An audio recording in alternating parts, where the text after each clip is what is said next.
slave.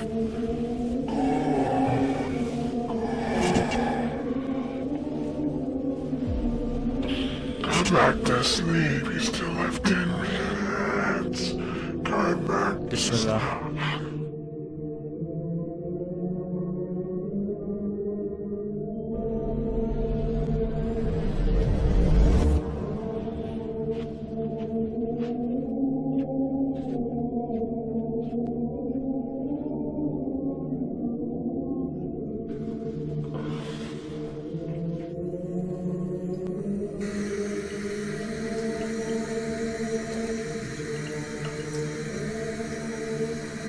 Go back to bed.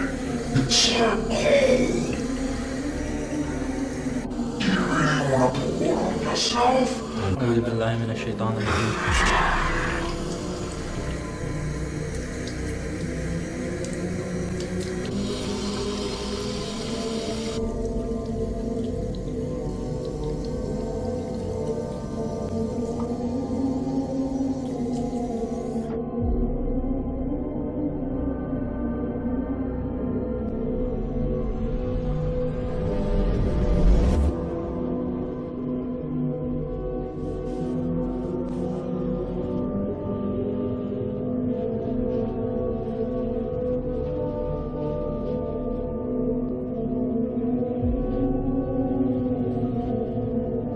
What?